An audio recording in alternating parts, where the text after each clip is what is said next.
20তম দিনে এনসিপির জুলাই পদযাত্রা শুরু হয় রাঙামাটি থেকে।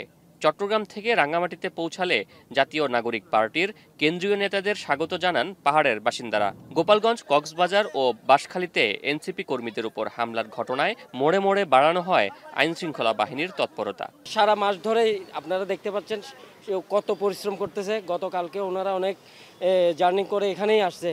এটার জন্য ওনাদেরকে অনেক অনেক ধন্যবাদ। তাদের দিক নির্দেশনাগুলো পেলাম, সবকিছু আমরা কাজে লাগানোর চেষ্টা করবো ইনশাআল্লাহ।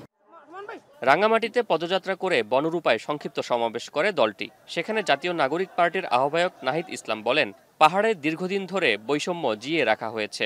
পাহাড়ি বাঙালি সবাইকে নিয়েই এ বৈষম্য দূর করতে হবে।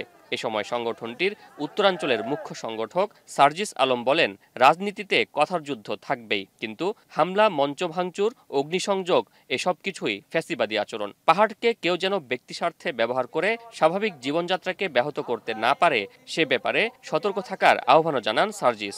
আমাদের মধ্যে যদি নিজের কোনো সমস্যা থাকে, সম্প্রদায়গুলোর মধ্যে আমাদের সমস্যা থাকলে আমরা নিজেরা এটার সুরাহা করব, আমরা নিজেরা বসে এটার সমাধান করব, কিন্তু অন্য কোনো পক্ষকে এটার সুযোগ আমরা নিতে দিব না। এটা আমরা সকলে মিলে আমাদেরকে ঐক্যবদ্ধ হতে হবে। যে কোনো কথায় বা কাজে ভুল হয় আমরা সংশোধন করে নিব, কিন্তু কথার সাথে কথার লড়াই হতে পারে। কথার সাথে কখনো গায়ে হাত দেওয়ার, মঞ্চ আগুন ধরিয়ে দেওয়ার, ব্যানার পুড়িয়ে দেওয়ার, রক্তাক্ত করার লড়াই হতে পারে না। আমরা আমাদের জীবন দিয়ে চেষ্টা করব আমরা ভুল ভ্রান্তির ঊর্ধ্বে উঠে যেন ইনসাফপূর্ণ একটা রাষ্ট্র ব্যবস্থা এবং সমাজ ব্যবস্থা গড়ে তুলতে পারি, যেখানে বিভিন্ন জাতিগোষ্ঠী, বিভিন্ন ধর্ম, বিভিন্ন ভাষার মানুষের সমান অধিকার প্রতিষ্ঠিত হয়। এর আগে রোববার সকালে চট্টগ্রামের হোটেল সৈকতে শহীদ পরিবারের সদস্যদের সাথে দেখা করেন নাহিদ ইসলাম।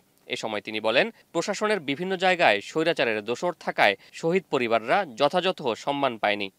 সরকারের উদ্যোগগুলা মাঠ পর্যায়ে পর্যন্ত পৌঁছায় না বা পৌঁছাইতে দেরি করছে, বা সেইখানে অনেক ধরনের ঝামেলা আসলে, কারণ এখনো প্রশাসনের বিভিন্ন জায়গায় আসলে স্বৈরাচারের দোসররা আছে, এবং ফলে শহীদ পরিবাররা যে সম্মান পাওয়ার কথা সেটা আসলে বিভিন্ন জায়গায় আমরা শুনি অভিযোগগুলো। এছাড়া জুলাই সনদ ঘোষণার মাধ্যমে গণ অভ্যুত্থানে অংশগ্রহণকারীদের নিরাপত্তা নিশ্চিতের আহ্বান জানান এনসিপি নেতারা। শোয়েব রহমান, এখন, রাঙামাটি।